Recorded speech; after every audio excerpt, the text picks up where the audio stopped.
So here are these LED clip lights. They,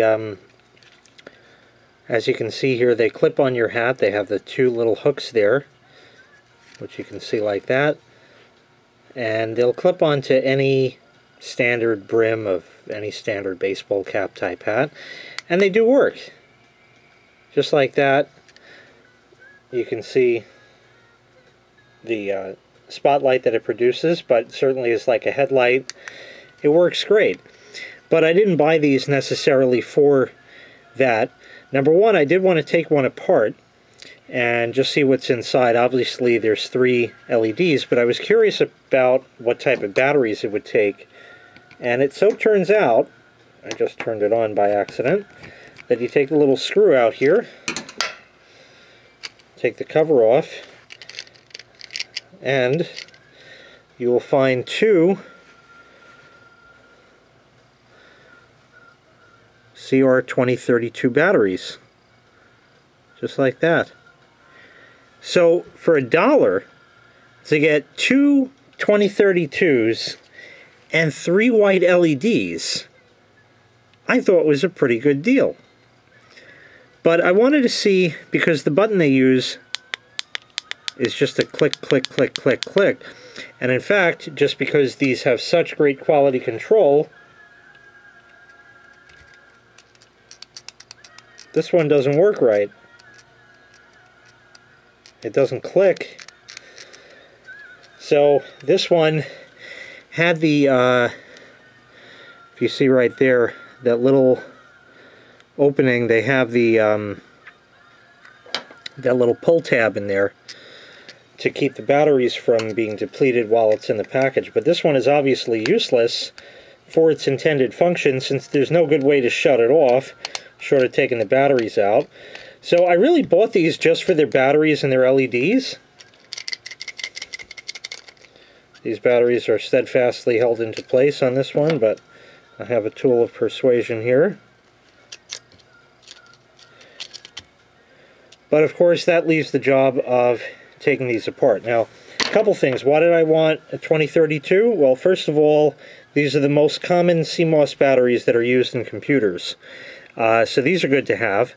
And you can go to Genovese, well, not Genovese anymore, but you know, CVS, or I always call it Genovese for some reason, Walgreens, Dwayne Reed, anything like that, and you can get 2032s. You pay $2.99 for like a battery, so that's like ridiculous. So I bought these actually just for their batteries, because for 50 cents a pop, I mean, you're not going to go wrong. Plus you get LEDs, so it's like win all around. So now we're faced with the task of trying to pop this thing open. Now there is a tab here, and maybe with some careful prying we can get this apart. Perhaps we'll start here because it's not letting me pry from that end. Well, that looks okay. And this is exactly what I wanted. 2 things. First and foremost, the switch is bad. So there's no way I could have fixed this anyway. Absolutely no way. It was not going to happen. That's number 1.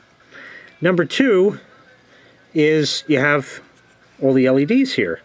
Now I could desolder them from the little circuit board here, but I don't really think that that is necessary to do. There is a little blob here of epoxy covering, I guess, the controller that turns them on and off. I also wanted to see the waterproofness of this thing.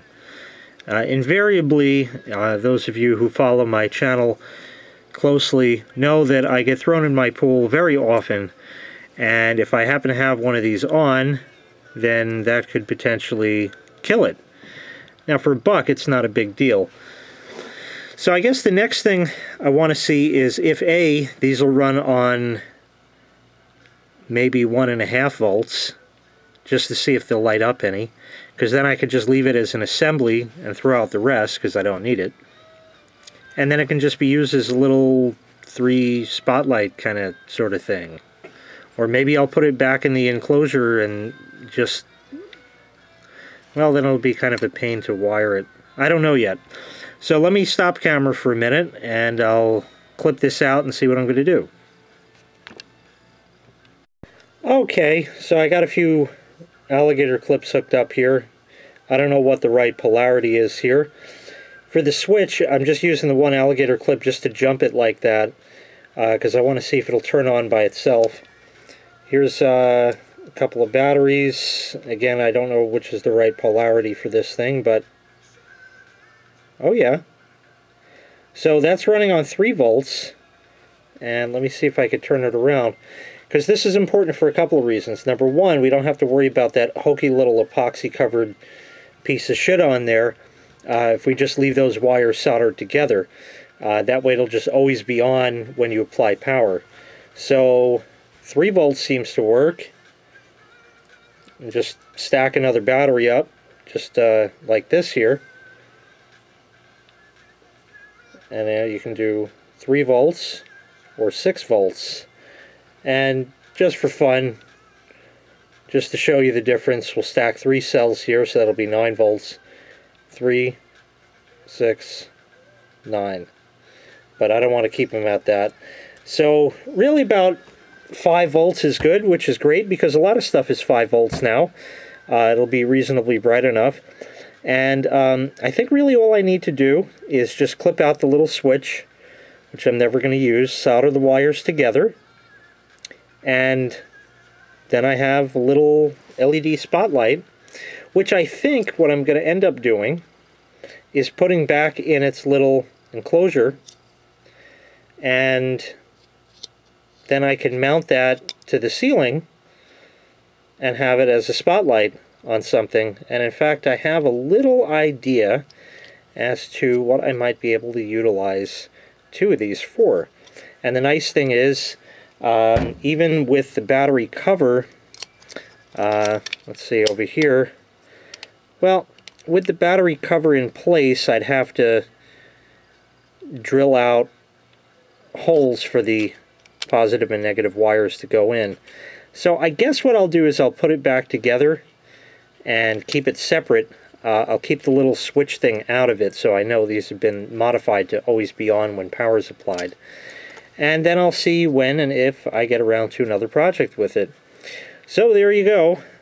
For $1, you get 2 CR2032s, 3 LEDs, which can be wired to stay on constantly just by soldering together the little leads on the switch there.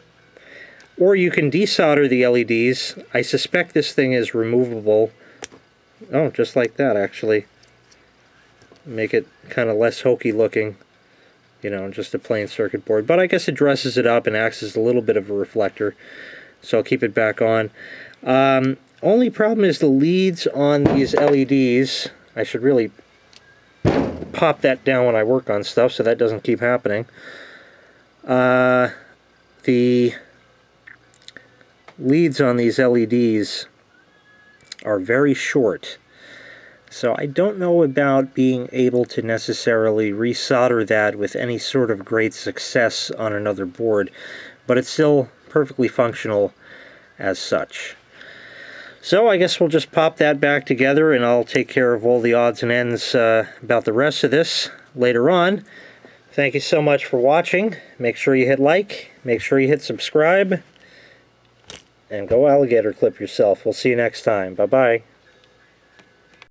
Like they say, hindsight is 20/20, but fortunately I saw it before it came. So sometimes simplicity is better. How about just hot gluing it? So this one is one that clicks. I'll just press that, and without burning myself, let's see if I could show you what I'm doing. I'll just squeeze some hot glue.